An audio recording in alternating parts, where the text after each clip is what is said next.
It's been a year since the madness of my divorce with Mia, and boy, do I have a story for you. Strap in for the roller coaster ride of a greedy ex-wife and her malicious compliance that totally backfired. So, quick background: Mia and I were 3 months into our separation, and I was genuinely trying to be reasonable. I suggested divorce agreements, trying to find some common ground, but Mia, being Mia, had other plans.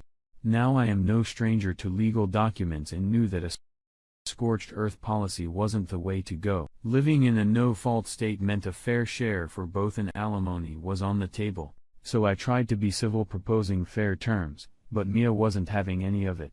To cover my bases, I switched to emails for that much-needed paper trail. I knew a court might order spousal support, so I wasn't about to cut her off completely. I wasn't a doormat, though.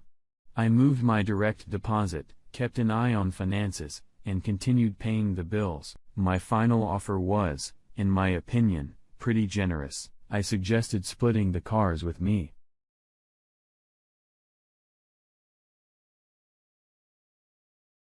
A month for a year to help her get back on her feet, and she would get all our stuff. Seemed fair. Right? Not for Mia. Fast forward 3 months, and I finally get her to agree to a mediator. Here's where it gets interesting. The mediator lays down the rules, including a clause that we can't file any other legal paperwork. I sign without a second thought. Mia, on the other hand, hesitates before reluctantly signing.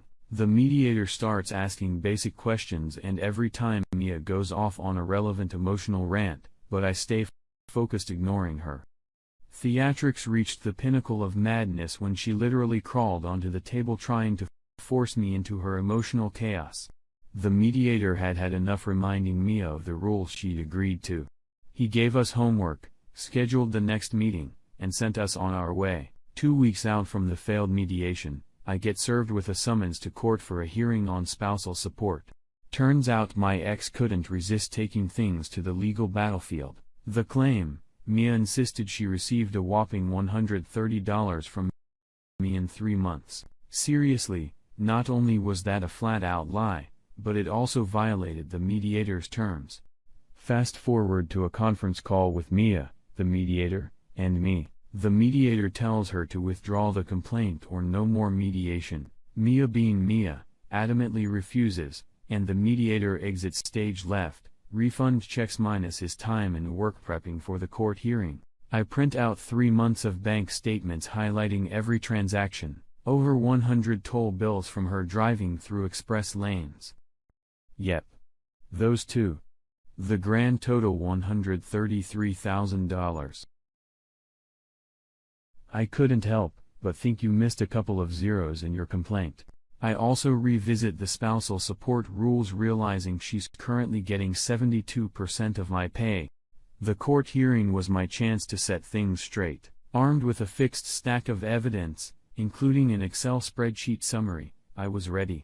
Court day arrives, and I am in the hall outside the family law section, paperwork in hand. Mia shows up, starts going off on me, ignoring her. I start a written transcript of her ranting. When she catches on, she huffs and sits away. The court officer finally comes and we head in. Mia launches into a speech about my fault and how I supposedly don't need the money. I hand over my stack of papers to the court officer, verbally going through each point. Mia interrupts. The officer tries to stop her, but she won't quit. We finished the list and the officer shakes her head, saying we'll garnish my paychecks for the amount fined by law. Mia sits smug, thinking she's won. Little does she know it's a win for me. We sign papers. I hand over a check for the first payment and the officer gets up to make copies. I ask if I can wait in another room and the officer agrees, giving me a side eye. So after the court hearing where spousal support was set straight, I get a hint from the court officer and leaving Mia in the paperwork shuffle. First things first. I call my cell carrier and cancel her phone. They ask if she wants to set up her own plan. I play a cool. I can't answer that. I'm hoping for a court order to remove her from my accounts. They get it, and I go down the list, canceling all the remaining subscriptions she was using. The fallout? Oh, it was glorious. blowing up my phone, emails, text, from her sister's phone. I just grinned and ignored it all. Then came the all-caps email with a screenshot of the Netflix inactive account message. Yep, even Netflix guilty is charged. I giggled, but wait, there's more. A month later, she realizes she's getting less money from me and files an appeal. Denied lack of reason. Another month later, a complaint that I wasn't paying her car payments. She roll. This time, I had a lawyer, we all head to court, and the court officer pauses before calling her, saying, "This lady is a piece of work." Validation, my friends. The call goes predictably irrelevant. Ranch's officers shutting her down. Finally, the court officer asks for proof I wasn't making car payments. She's holding documents proving I did X. Nearly screams. Officer shuts her down. Complaint dismissed. Thank you. Next, now down in the comments, we've got a gem from Captain Cinders. Their brother's ex insisted on the legal route for child support.